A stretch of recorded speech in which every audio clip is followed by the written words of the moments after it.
Quand fut accompli le temps prescrit par la loi de Moïse pour la purification, les parents de Jésus l'amenèrent à Jérusalem pour le présenter au Seigneur, selon ce qui est écrit dans la loi.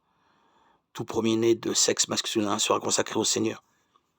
Il venait aussi offrir le sacrifice prescrit par la loi du Seigneur, un couple de tourterelles ou de petites colombes. Or, il y avait à Jérusalem un homme appelé Simon. C'était un homme juste et religieux qui attendait la consolation d'Israël. Et l'Esprit Saint était sur lui. Il avait reçu de l'Esprit Saint l'annonce qu'il ne verrait pas la mort avant d'avoir vu le Christ, le Messie du Seigneur. Sous l'action de l'Esprit, Simon vint au temple, au moment où les parents présentaient l'enfant Jésus pour se conformer au rite de la loi qui le concernait. Simon reçut l'enfant dans ses bras et il bénit Dieu en disant « Maintenant, ô Maître souverain, tu peux laisser ton serviteur s'en aller en paix, selon ta parole.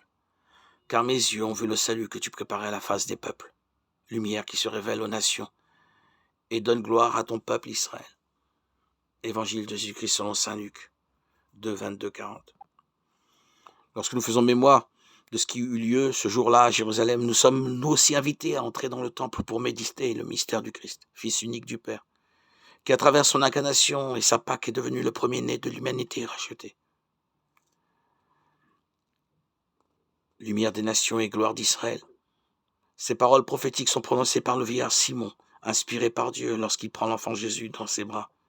Il préannonce dans le même temps que le Messie du Seigneur accomplira sa mission comme un signe en but à la contradiction. Quant à Marie, sa mère, elle participera elle aussi personnellement à la passion de son Fils divin. Nous voyons ici la consécration du Christ et de tous ceux qui se mettent à la suite de Jésus par amour du royaume.